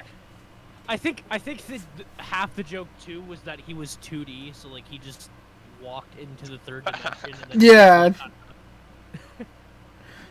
That one was pretty good, and then I don't know. Those were like the three moments I really liked the most. I mean, there was like a bunch of them. There's like T-Rex. I don't know. There was a bunch of fucking Spider-Man versions. Was there any other ones you liked, Gunnar? I can't think of any off the top of my head. I liked Web Slinger was cool though. I was kind of hoping that he would have more of like a in the forefront, but like who knows? Maybe in the next movie he'll have more of a, you know, Yeah, maybe he'll more be of a back. spotlight on him, because I really liked his like design and like his whole like thing, like the Wild West like horse and shit. That's pretty sick. In my opinion. Facts. I mean, there was like a. But I did. It was also Yeah. really cool getting to see. I don't know if you guys grew up watching it, but the Spectacular Spider-Man model there, and also the voice actor returning from that. I didn't. I haven't not seen that. Great. I feel like Having I'm. him- voice line was fucking epic. Maybe I watched that one. I don't really remember, but I know another one was like there was like a crippled Spider Girl or something, and she was like, I don't remember if she was in a wheelchair or crutches or what, but She has web shooter crutches, yeah. yeah, and then she went to go for Miles too, and she's like, "Oh, you wouldn't hit a crippled person or something." I don't know. Maybe I'm thinking of the wrong movie, but I forget what she says. I think. Nah, you're right. They definitely threw a cripple joke in there for real. I ran. I can't even walk. Dude, yeah, no, I don't know, that whole chase sequence was like pretty good though. I really liked it. There was so much happening, but it was all really cool. Mhm. Yeah, I Like, think- I was watching. Oh, sorry. Oh, no, go ahead. Okay, I was just gonna say, like, I was watching it and I didn't feel overwhelmed. Like, I just was like they did such a good job of like balancing like so much but not too much, I think, because I feel like in some movies it's just so easy to get like lost in what the hell whatever's going on. Well, maybe for me I feel that way sometimes, but I don't know. Like, I feel like they did a good job like of isolating like certain like interactions with the different opponents, like what you said, like all of those other different variations of Spider-Man, like come together to make this like insane experience that like I didn't feel like overwhelmed or distracted or anything. You know what I mean? Facts. But what were you gonna say, Liam? I think that I have to remember the exact number, but I know that there was a YouTuber who said that they found like they had like a whole team like go in and just like watch that like scene like 5 or 10 times. And I think that they said that there's over like 300 different Easter eggs in it or something. Like just that chase scene alone, there's Dude. like hundreds of small Easter eggs. And yeah, it's wild. Like hearing the breakdown of it, he's like, dude, we probably still missed some just because we had to go back in the theaters and like watch it. He's like, but once we hit like 310, he was like, yeah, okay, I think we got enough here to make a video. But no, it's one of those scenes. It's like it's. I would say I say this with all honesty. So like obviously because we've been talking about it so much already, this movie was absolutely fantastic. Even if the movie sucked, I would pay $10 just to watch that scene, and I don't think I'm kidding. Because it's like 20 minutes. It's long. It's a really it's long like a scene. short film at that point, bro. Like, jeez. Yeah, no, it's like 20 minutes. I mean, no, granted, there's like a dialogue scene broken down, which I guess actually now we can kind of transition into that. But like, Oh, there is. like Wait, there is one thing I missed that I wrote down. I forgot it happened already by this point. Word. when they were going to go see Miguel, right? Spider-Punk on the way there was just grabbing random shit. Like you probably didn't really even notice saw it the that. first time, but he's like, you just hear him talking and he's like grabbing shit everywhere, like just little random parts. And then like right as the chase begins, I think that's when he dips and he's like, "Alright, bro, I ain't doing any of this shit. I'm going back to where I'm from," or something along that lines. And then Yeah. that's the That was last funny. you see of him for at least like a good majority of the movie. But that's alright. Bro cooked, and he was still cooking at that time. And Max broke and then left. and then we'll come back to that scene a little bit later, but that And is an important on- scene to mention. On the context of Spider-Punk, I love the dynamic between him and Miguel so much. Like you can tell that the two of them like hate each other so fucking much, but like don't at the same time. It's just that's a fun dynamic. Like those are two like opposite sides of the emotional spectrum characters. Oh, I see what you're saying. I was gonna say, I was like, wait, what do you mean? I didn't really notice that, but I think I know what you mean. Like, Spider 2099 is like, you know, I would say like, I don't like saying he's like a stick up the ass character because like it's not really that simple. Like it's not like he's just the rules are the rules. He's like everyone's going to fucking die if we do this, which is another reason why I like him because he's not just a stickler for the sake of being a stickler. He watched his family get fucking erased because of him. That's fucked. yeah, no, and then like I kind of see what you mean, like when you say like they're opposites, because like Miguel is like kind of like a rule follower. He's like, yeah, don't break this shit, don't break the canon, all that stuff. And fucking Spider-Punk's like, nah, bro, I don't follow rules, bro. I gotta do what I gotta do. Like, I don't know, that was probably a really shitty accent, but No, that's okay. You know, it's part of it. bro's just like, I don't give a fuck, dude. I'm an anarchist. No, I don't follow rules. no shits to give. No shits. To So, I see what you Um, mean. Now that's a good comparison. But, you know, good dynamic. I mean, Spider-Punk has a great dynamic with fucking everyone. He's just like one of the most like he just has all like just hella Likeable as altruism fuck. and charisma. Like his charisma is fucking maxed out. But anyway, so in the middle of the chase, Peter B. Parker pulls him aside and just kind of starts, you know, chat with Miles, and like, you know, Miles is like asking, you know, them like he's asking him like, you know, like is this like kind of been a thing? Have you guys always known about this? And I like Peter B. Parker is kind of like, you know, telling him like, hey, like I know that this is like this is unfortunate, but like we're kind of doing this like this is something that we don't want to have to happen to you, but these kind of things like they help make us who we are, and you know, like we work through them as people and shit like that. And basically what Miles' whole thing is he's like, why does it have to be both ways? He's like, do you know it has to be both ways? Like, why can't I save my dad and like why can't I have my cake and eat it too?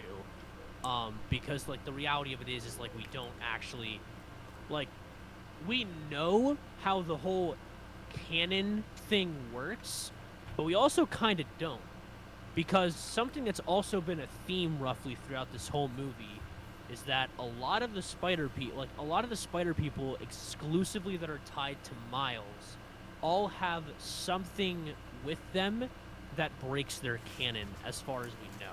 The only ones we don't really know much about is like, you could say Spider Noir. It doesn't really have, or Spider Ham doesn't really have like much canon events changed about them. But like, Gwen's dad was supposed to die, but you know he's no longer. Quit. Oh, Yeah, he's not a police captain anymore. Yeah. And fucking Peter B. Parker isn't supposed to be married, but now he has a kid. And like, and Miles is just Miles, and Spider-Punk is just, well, Spider-Punk.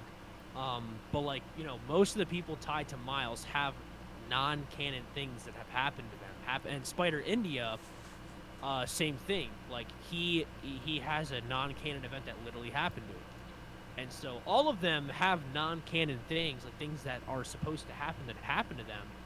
And so, like, there is, like, this weird question here, which is, like, what actually does what actually does break from the canon, like what actually, what actually prevents what actually causes something to be a canon event if that is a real thing that actually happens. So like we don't really know for sure, and that's like kind of what Miles is asking. And then the other side is, well, why the fuck would you want to risk that? And then so the chase continues because they were tracking on to where Peter B. Parker was, and then they end up chasing him onto like a train that's like going upward, and they get everyone really up cool. there. Oh yeah, it was such a fucking Looks awesome. Like this part of the chase scene was so fun to watch. And then so Miguel is like fucking literally like full-blown tigering, clawing up the train his way. He's like, "I'm gonna kick your ass, kid!" Going up the train. Beefing with a 16-year-old, full-grown man beefing with a 16-year-old. Bro's got those Not dream that deep, vibes, bro. TBH. It's not that deep, bro. But so yeah, he does the funny trailer thing where he like climbs up and then like just fucking full Nelson's Miles right into the fucking train. And then this bro's just like up to his limit because he's like, this guy's really gonna put a whole universe at risk because he just wants to save his daddy. Okay, fucking punk ass bitch. Listen here, you're a mistake. Nah, but that was crazy. dude, that was a Freudian slip, bro. He let that come out. He didn't mean for that to come.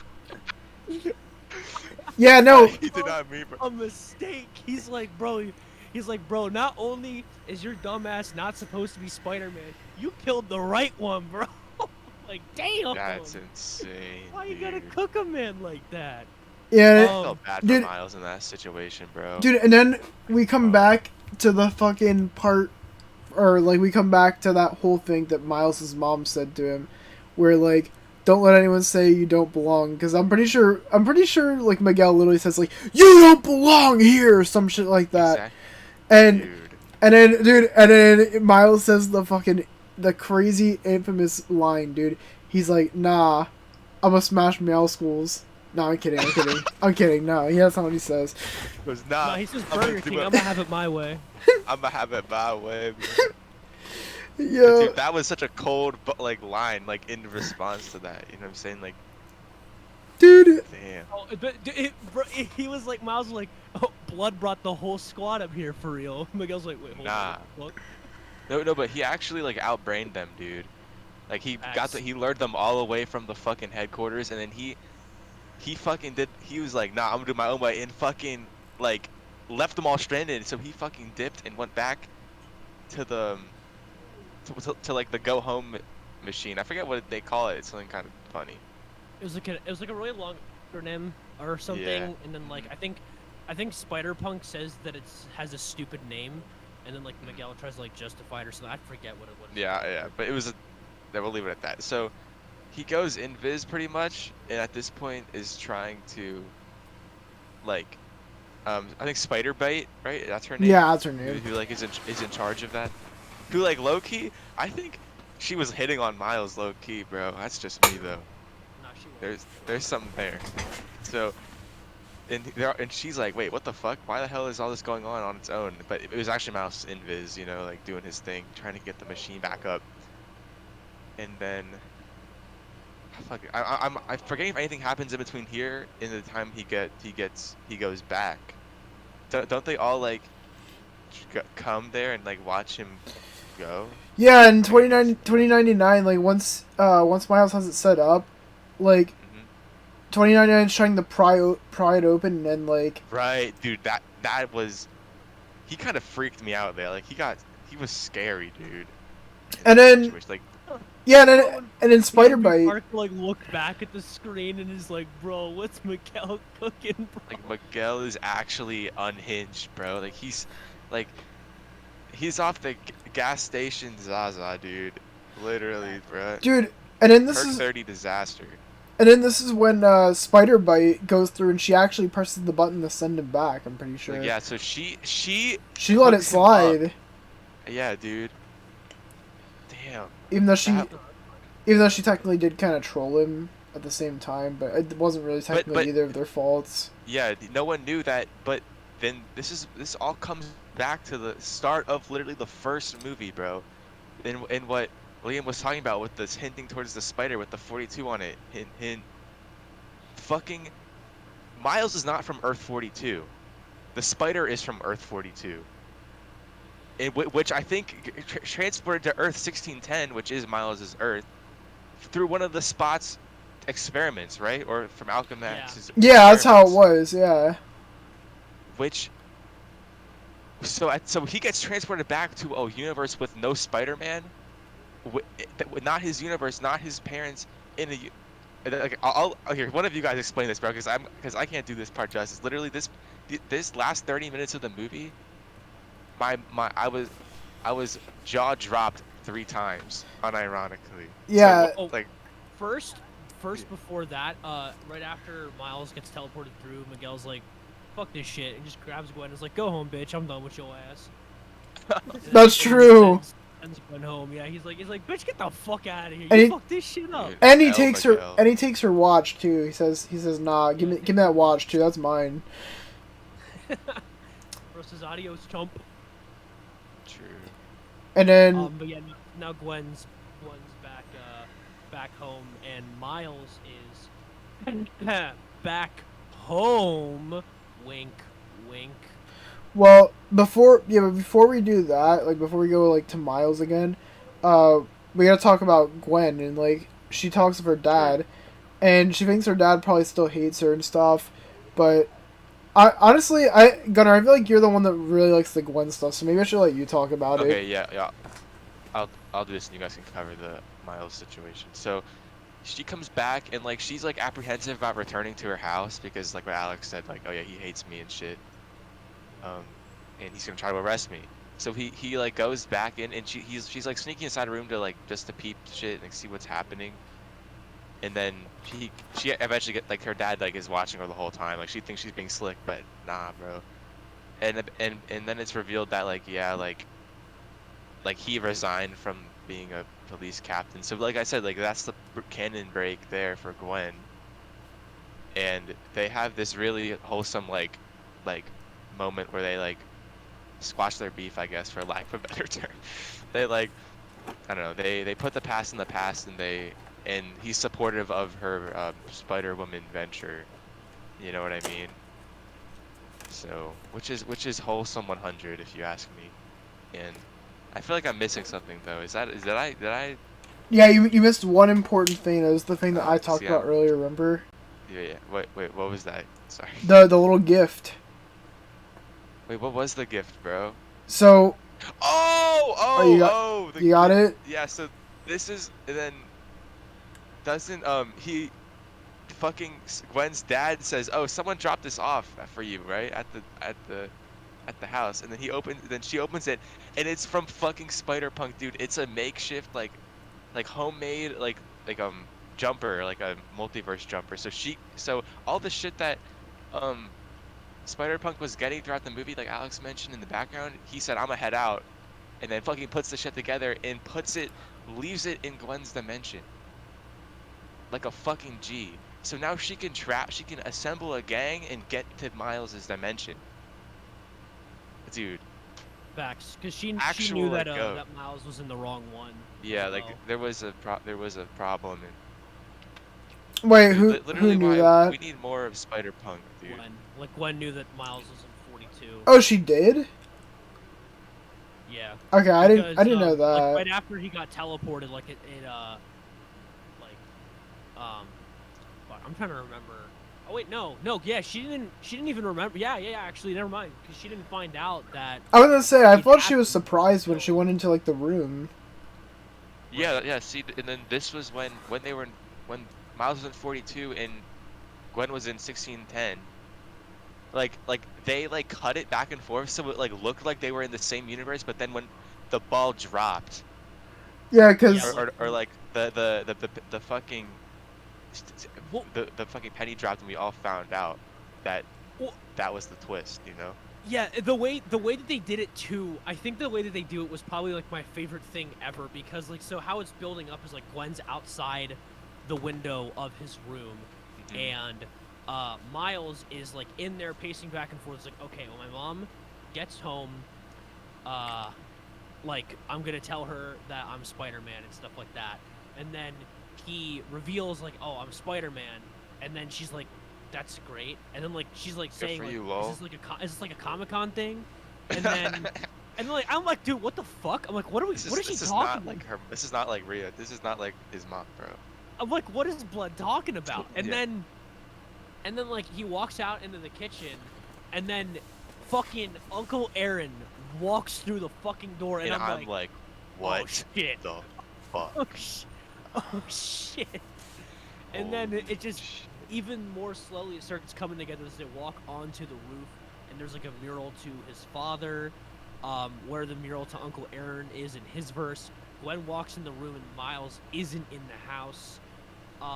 Like it's just, dude, it's just fucking insane.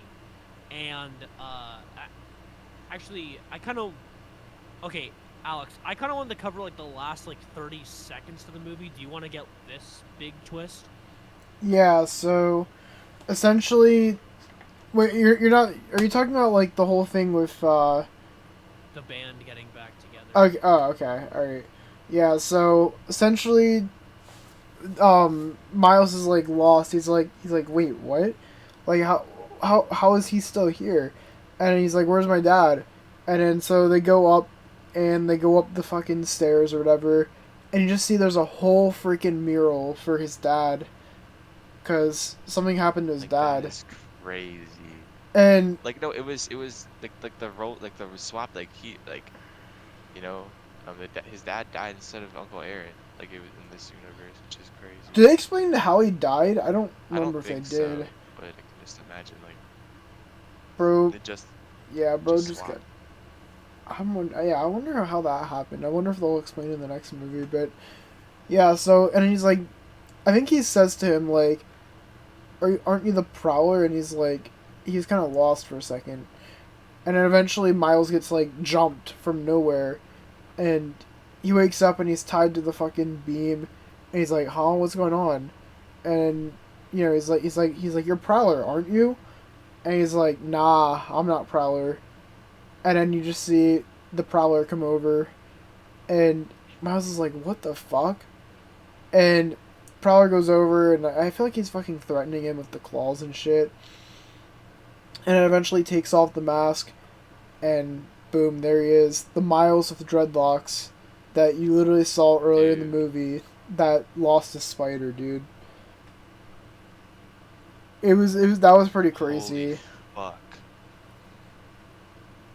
Like so, like for some reason, like when I saw this, I was like so shocked. I'm like, yeah, everyone has their duplicates in the other multiverses. Like, Miles surely does. But then, like, that was so stupid of me to think that. Like, I never thought that another Miles from another multiverse would come into play. Oh, and then Like, I don't know why I never thought that. oh, and his mom even says something along the lines of like, "Oh, you changed your hairstyle" or something like that. And he's like, "Huh? Yeah, no." That was like another thing that was kind of like a little hint I didn't towards even it. realize. And then meanwhile, over with in like you know Miles' actual universe, Gwen's over there and she goes in the room and like Miles isn't there, and his parents about to go talk to him about like grounding him for I think another week or something like that. And right as they go in, Gwen's there, and they're like, "What the fuck? Why are you in his room or whatever? Like, where's he at?" And I forget what she says. I don't know if she tells them that they're gonna like die or what she. I forget she that doesn't. part. She says, I think she's like, we're gonna. He's like, did he? I don't know if she said he's in danger. I just feel like they reassured them, but the parents were skeptical. You know. Yeah. She says that, like she's gonna go save Miles. Like she doesn't really explain anything more than that, but she just says that she's gonna go save Miles. Yeah. And then we get to Liam's scene. Okay, yeah. Oh wait, actually, wait, no, wait, sorry, never mind. There was one more thing I missed. I forgot to say, because I don't think any of us said it, but all the while with those two, you also have the other three coming over, which is Miguel, Spider-Woman, and then Scarlet Spider, and they pull up to. I'm pretty sure it was Miles' actual universe, because when they're over there, Scarlet Spider's being a fucking bozo or something, and Gwen just takes him out easy and just boom, he just goes back. Or was that after that? I don't really remember. It was either before or after. And I was like, I literally remember watching that, and I'm like, I literally remember Liam, you were saying like, oh, how's Scarlet Spider in the movie? And I'm like, he kind of got played, to be honest. They really Andy Samberg him. They really MB Samberg my goat for real.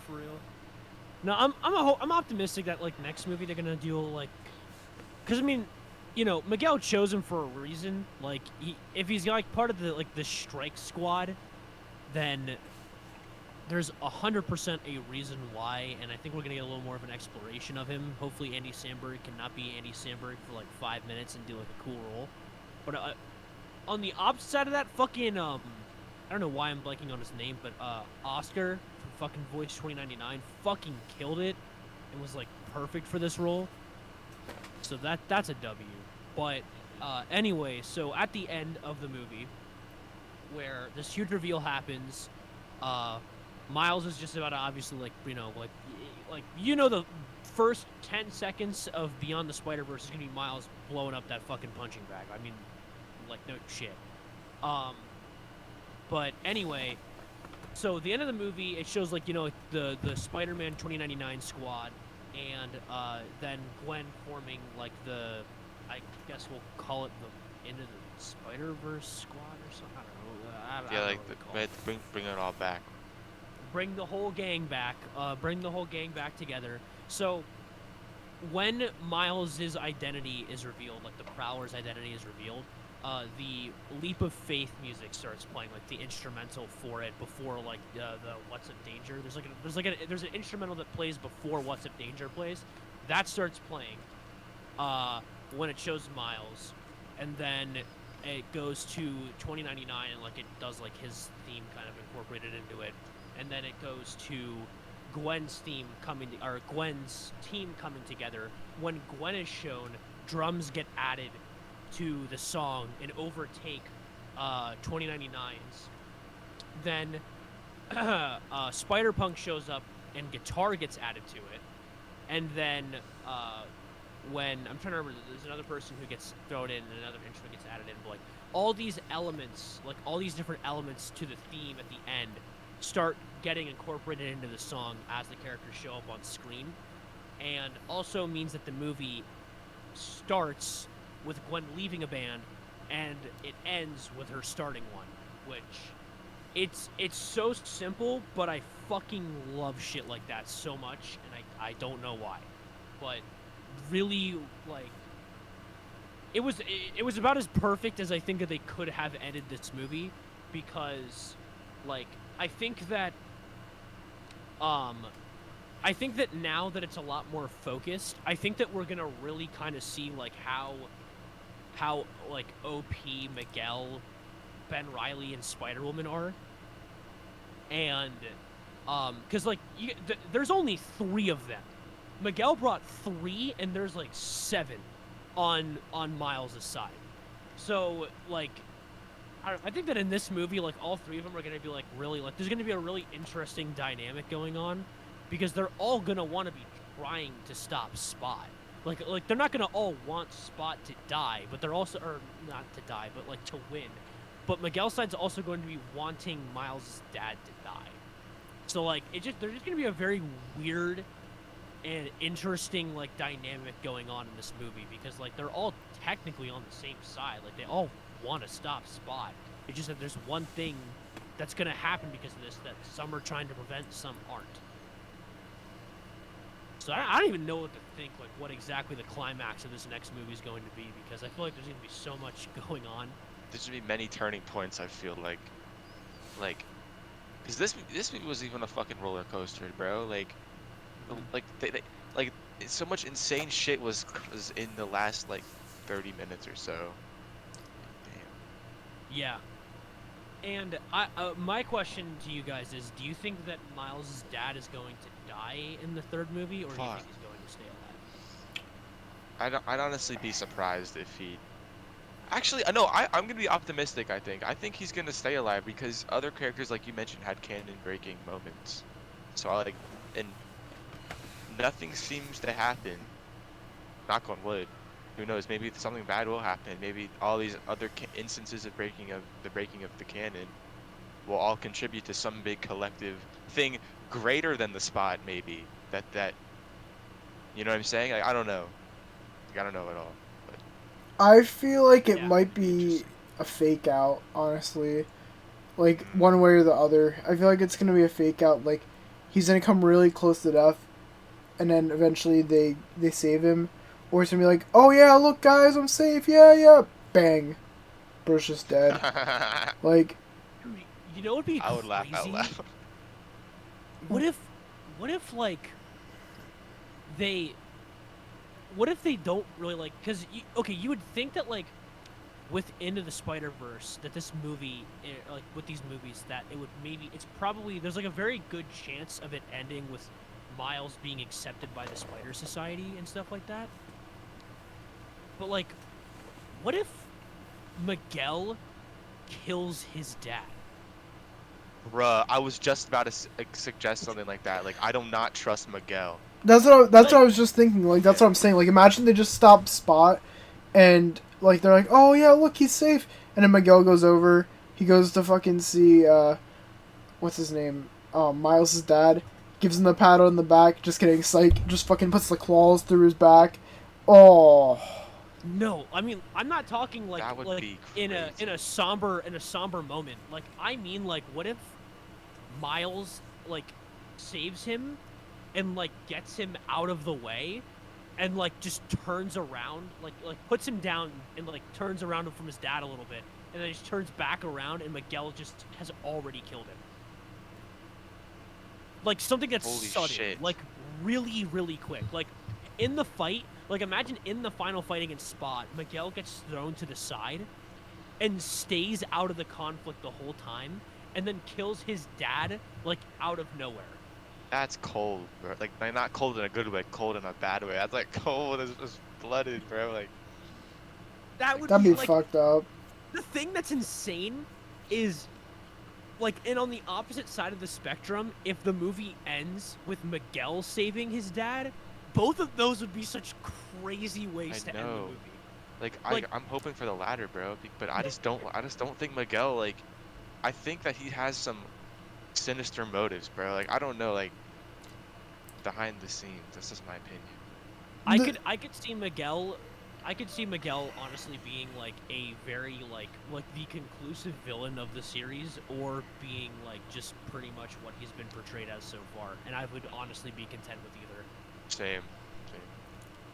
Dude, I'm still thinking, like, honestly, I feel like it'll be like that second one, because I feel like eventually, dude, I don't know why, but I just feel like he really reminds me, and I know I said it like the first time, but I really feel like he reminds me of Byakuya from Bleach. Like, I feel like it'll be kind of like the same thing. Like, I mean, I know it's not the same relationship, of course, but like with like Rukia, like how he was like, oh yeah, the only reason I was doing this is because it's the law and I follow the fucking law or some shit like that. Like, I feel like that's what it's gonna be like with Miguel, but eventually he's gonna be like, you know what, whatever, dude, and then just like he'll go to help out and just save. He'll just go out and save fucking Miles' dad. I forget what his name is off the top of my head. That's why I just keep saying his dad. But Yeah, I forget what his name is too. so I don't know. I feel like I could see it being like him saving him, but I don't know. It honestly is like a 50-50. I would hope 2099 isn't that like determined. Like I feel like he'll. My thing is I feel like he'll see like the inner like superhero in him, like he's like you know I'm supposed to be protecting people and here I am like killing people. How does that make me any better? I don't know. I don't know his character all too well, so I don't know if that's like how he would think or not. But like, part of me thinks he'll have like a self reflection where like be like, yeah, no, I should just let it slide.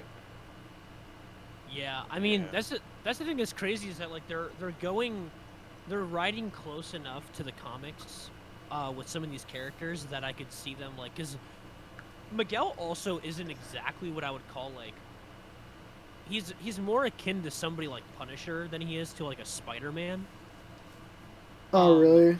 Like he's done things that are good like he's done plenty of good-natured things, but I could also see him like Like, I mean, that's the thing though, is like the way that they've also just portrayed him so far in this movie, that I could also see both, because the thing is that like obviously Miguel isn't like like Miguel isn't inherently like a monster. He's just somebody who has witnessed um he's somebody who's witnessed like what your own desires to be with your family can cause you. And like especially in the context of like, you know, unraveling the multiverse or the universe as a whole or something like that. And so I think that it wouldn't, well, I don't know if I could see him killing Miles's dad. I could maybe see him in the context of this like preventing Miles from saving his dad. But like I don't know. I could see it being all three ways. I could see Miguel, like I think that it would be a very like it would be very good for storytelling if Miguel did go far enough as to like kill his dad like pretty much almost intentionally, and then be like, holy shit, what the fuck am I doing? Or for him to save his dad, I think that would be a good thing too. And I think that him preventing Miles from saving it, like I think that they've set themselves up so well that no matter what they do, it's gonna be good. Exactly, yeah. For different reasons, because like I think that they haven't given enough away about 2099 that any of them are the predictable outcome, but they're all very possible. But This time honestly, will tell, bro. my biggest theory, like this is gonna be my biggest theory onto what exactly the canon event is, and I don't think my theory is that the universe unraveling isn't something that's actually caused by you breaking a canon. Alexa, turn my lights by on. breaking the canon law of being a Spider-Man, and that's that with great power comes great responsibility. So Miles won't break his universe by saving his dad, but Miguel broke his universe because he ran away from his responsibility to become a family man. Oh, that's That's true. why that would be universe crazy. unraveled, is because he ran away from his own responsibilities. And so and then also like Spider-Man India's like universe started unraveling because it was Miles who saved his dad, not him. And so it will have more to do with you bearing your own responsibility rather than you actually facing what specific things should and or shouldn't happen. Yeah. That's my thought anyway. That'd be That's crazy. my big prediction. Dude. Yeah, because maybe if Wait, it I'm was... sorry to cut y'all off. I gotta go. I gotta head out. So, You're good. sorry. I just want to say it's nice talking to you guys. Sorry I gotta leave so soon. But Oh, you're good. You're good. See you, Gunnar. See you, Gunnar. But anyway, what I was gonna say was, fuck, what was it? I was just about to say. Oh, with what you or Gunnar said earlier, I don't remember which one of you it was, but how at the end of the first movie, how like none of the other ones could beat Kingpin, but Miles did. Like, I feel like if any of the other ones did, then that probably would have been like, you know, that would have probably fucked up Miles' universe. Because he has to beat him, not them. So that, I don't know. That was just a random thought that came to me. But that could have been. That would have been like the canon event. Yeah, yeah. I was kind of speaking more of it like, you know, like from like a power, like not like a narrative perspective, like from a power perspective, like, you know, all four of them were struggling with like Doc Ock and not Hammerhead, but like Scorpion and all that. And Miles just comes in and just like, whoop, bitch. No, yeah, I know. I'm saying like if if they actually were strong enough to, like, I feel like that would have fucked up his universe too. It's definitely possible, yeah. But yeah, I don't know. That's pretty much my thoughts. I know we're just at like the end of the movie here too. Yeah. Did you say? Oh wait, you didn't talk about the last scene, did you? The band thing, yeah, I did. Oh, you did say about like all the like the beats and stuff of the drums. Yeah. Oh, okay. I might have zoned out for a bit when you said it. That's my bad. We went on a little bit of a rant about the next movie, so. Okay, I was gonna say, I was like, I know we've been talking about like this whole shit. All right, anyway, but that's good to know. Yeah, I don't know for like next movie. I don't really know really what's gonna happen, like, or how it's gonna end. Like, I mean, obviously, I know we just talked about the stuff of his dad, but like, besides that, like, is Miles still gonna be the Spider-Man of his universe? Is he gonna go over to the one where they're missing a Spider-Man? Like, I don't. That's. I mean, I would probably think he's gonna stay in his own, but I'm wondering what's gonna happen to the universe without a Spider-Man, like the one where Miles is Prowler. Like, I'm curious who is gonna be like the person that takes over the mantle there. Yeah, that's a. I don't know. It's weird because I do think that no matter what happens, I think that there's going to be an important death in this third movie, and my bets are kind of on Peter B. Parker, but like he also has like a child with him, so I don't really think that would be like. I don't really know if they could do that, but I also don't know if anyone else. Like, Gwen's not dying. There's no way. You don't think so? I was about to say Gwen, but I think Gwen is too important. I mean, unless like they don't want Miles and Gwen to end up, and like they're trying to like totally pull a long con on us and be like, haha, you really thought, bitch. I don't see her dying, but I could definitely see Peter B. Parker dying in this movie. I think that makes sense, and I also could definitely see I could definitely see Miles' dad dying, but like at the same time, like I don't know. Another thing that I could totally see happening is them resolving this issue within like 5 fucking minutes of the film, and like we get to Miles' Earth, and his dad's just kind of like, Lamau, I'm not taking the captain position. I want to focus on my son. That'd be funny. And then like the plot of the third movie having something else entirely, like I could also see that. I mean, I don't know if I'd love that or not, but I don't think I'd like that if that was the case. I think it'd be kind of funny. But I don't know if I'd like No, it. yeah, I think it'd be kind of funny in the heat of the moment, but then I'd be like, okay, this is kind of corny. Why would they do that? I don't think they would do that, to be honest, but I don't know. But yeah, I don't know. I'm excited for the next movie. It comes out next year, doesn't it? Yeah, March. Yes. Damn. We got, let me think here. We got 9 months. That's wild. Yep, 9 months until that movie's out, and that's another night one film for me. Yeah, I'm gonna go there night one. That's what I did this time. I'm gonna do it again. Facts. Although I think this time, like, also the day of, I'm gonna like just watch both of the movies prior, just back to back. That's what I'm gonna do too. Hell yeah. This Well, if you know what? If you take off for that day, I'll take off for that day, and we can just I'm down. do that. Get Gunnar from Hawaii. Get us over here. Literally. One last thing I kind of want to talk about. I know this isn't really like related exactly to the movie, but Well, actually, one thing really quick. We actually should maybe see. I mean, I don't really know what his like if he has like school in Hawaii or something like that in March, but like how much of a banger idea would be for like that to happen and then us do an IRL podcast. nah, it'd be pretty sick. That'd be great. He is gonna be down here in like a few weeks, so All right, we'll have to talk to him. Well, we can wait. Like mid-June. mid-July. Mid-July. Oh, dude, that's actually fucking perfect. We could totally I'll have the like a recording. Like when we move, I'm gonna have like a recording studio, so we could actually totally do an IRL podcast if you guys are both like able to do that. W, let's go.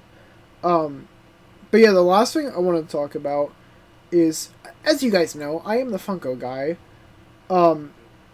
So the pops from this movie, or from like the last movie, have gone really fucking expensive, and they have like skyrocketed. So the one I mainly wanted to talk about was the one I actually recently just got, and that is the Miles with the hoodie. It's like the one that is pretty much known for like the What's Up Danger scene. Dude, I bought that pop the other day for like 85, right? It's sitting around 200 now, if I'm right. I could be totally wrong, but like that one went up. Spider-Man Noir went up a lot. Like, I know some of you guys probably don't care about this shit, but like it's fucking crazy to me how much like some of these pops from that first movie went up to because of this movie and its hype. And they'll probably stay super high too because I mean, these are amazing movies. Like, they're vaulted, so they're not coming back. You know, and the next movie comes out like, you know, like Liam said, 9 months. So, like, honestly, guys, I would definitely recommend if you like Funko Pops that you should get this current wave like right now before those ones maybe also go up in price, especially like 2099, because as you guys know, he's like a fucking super important role in these movies. So, I would definitely recommend getting a bunch of these pops now before it is a little bit too late. But yeah, that was what I wanted to talk about with that. He's good. But I mean, that aside, was there anything else you want to talk about, Liam? Did you want to talk about Kick on this one, or were we gonna make that a full episode? Nah, I want to make that a whole episode, dude, because I got a lot to talk about with that and like Twitch. So, All right, word. and I also kind of want to have Gunnar there for that too. So, there you go, guys. There's your little spoiler for this week's episode. I know it's technically next week, but I mean, you know, same difference. But anyway. Oh wait, actually, I'll talk to you about it when we wrap up, like after we wrap up. But anyway, with that being said, thank you guys for listening. We will see you guys in the next one. Peace. Keep it virtual. Peace.